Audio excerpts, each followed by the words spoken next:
where residents voted on a ballot measure proposing to form a 51st state. They want to call it Jefferson. Now, that would join 4 other northern counties that already voted to join this movement. There's another secession vote on this in Boot County next week. Organizers say secession will ensure rural and smaller communities have more power and more control over their own particular way of life. Documentary filmmaker Alexandra Pelosi got a first-hand account of why they feel the need to secede. I'm here at the northern border of California, where they're voting on whether or not to secede from the rest of California and form the 51st state. Clear front! Fire!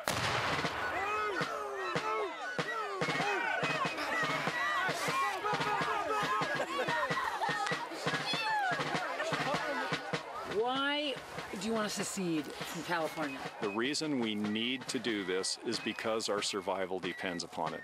Most of the legislators in Sacramento have never been to the northern rural counties. And what we would like from Sacramento is representation so that we can help determine the direction our own lives take. Order arms. Quiet in the ranks. Men and women will die here today. I want you to think about that. So you're starting your own civil war now. This is the civilest of wars.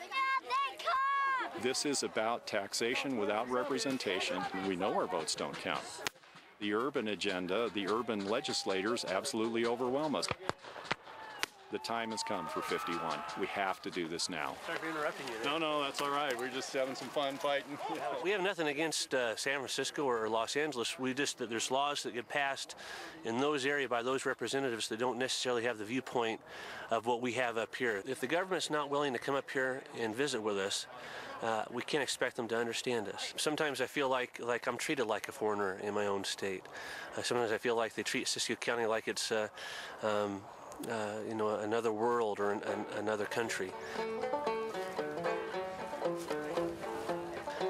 Like we have to have, you know, an embassy up here just so we can have representation from Sacramento to come up here and actually pay attention to us. It's totally different cultures. We're rural people being told what to do by a bunch of multi-millionaire people.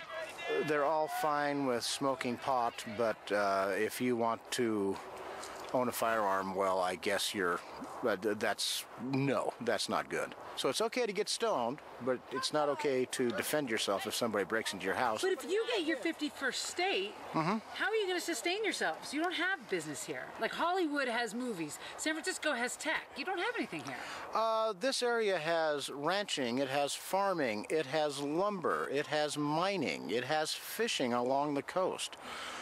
There are lots of things that can be done around here, and I think the only way to do it is let us have our own state so we can live the way we want to. Joining me now, former San Francisco Mayor Willie Brown and political strategist Che Komanduri, who's worked for President Obama and Senator Clinton. Welcome to you both. Thank you. Thank you. Mayor Brown, let me start with you. What's going on out there? Well, that has been some form of a concept for a very long time. People have wanted representation tailored to just them. Even though they're in a distinct minority in terms of numbers, they're a very poor place. They do not offer anything to the rest of the state of California except maybe a little bit of land, and there's not much population. And so they really are struggling for what they don't have, and that is exclusive representation. They have general representation like the rest of us. They want exclusive. Yeah, and Che, I know you've been a practitioner of politics and you're a student of political history. Secession is a big recurring theme in our history, and not just in the South, I should mention. We got a map here that shows what the U.S. would actually have looked like if all the previous attempts had been successful. Kind of crazy. We'd have 124 states in total.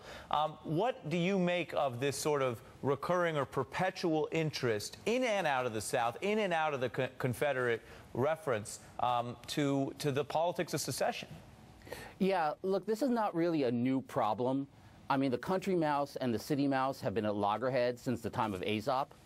But I would argue that this really is a new phenomenon, something that's really different from the previous secession movements we've had in this country. It's a movement that's really been exacerbated by an extreme brand of Tea Party rhetoric that has really exploited a real crisis in rural America. I mean, if you think about it, you just heard on that video there, a lot of discussion about access to high caliber guns. But what about providing high quality education, which would do much more for rural America and the plight of rural America? You didn't hear anything about that. You didn't hear anything beyond resentment, no real policy solutions to the problems of rural Americans. I mean, if you look at the recent census, only 16% of Americans live in rural America, and that is a number that is dropping every single year. A century ago, 72% of Americans lived in rural America. The decline of rural America is a big reason why the Republicans have lost the popular vote in 5 of the last 6 elections. However, as these voters have vanished, you have seen the rhetoric become more extreme. And, you know, we talk about the Tea Party versus GOP. Well, this last weekend, we just had the Star of Duck Dynasty at a Republican leadership conference. So that tells you exactly where the GOP is going. It's not in a positive place. It is certainly not in a place that is designed to answer any of the very real needs that people in rural California and the rest of rural America really do have. If you look at, for example, in California, the parts of the state that really want to secede, that is the part of the state that has been most affected by climate change, particularly the terrible drought that we've had in California. However, the Republican leadership, including that Star of Duck Dynasty, was very clear that they deny that. We ought to be representing people, not land.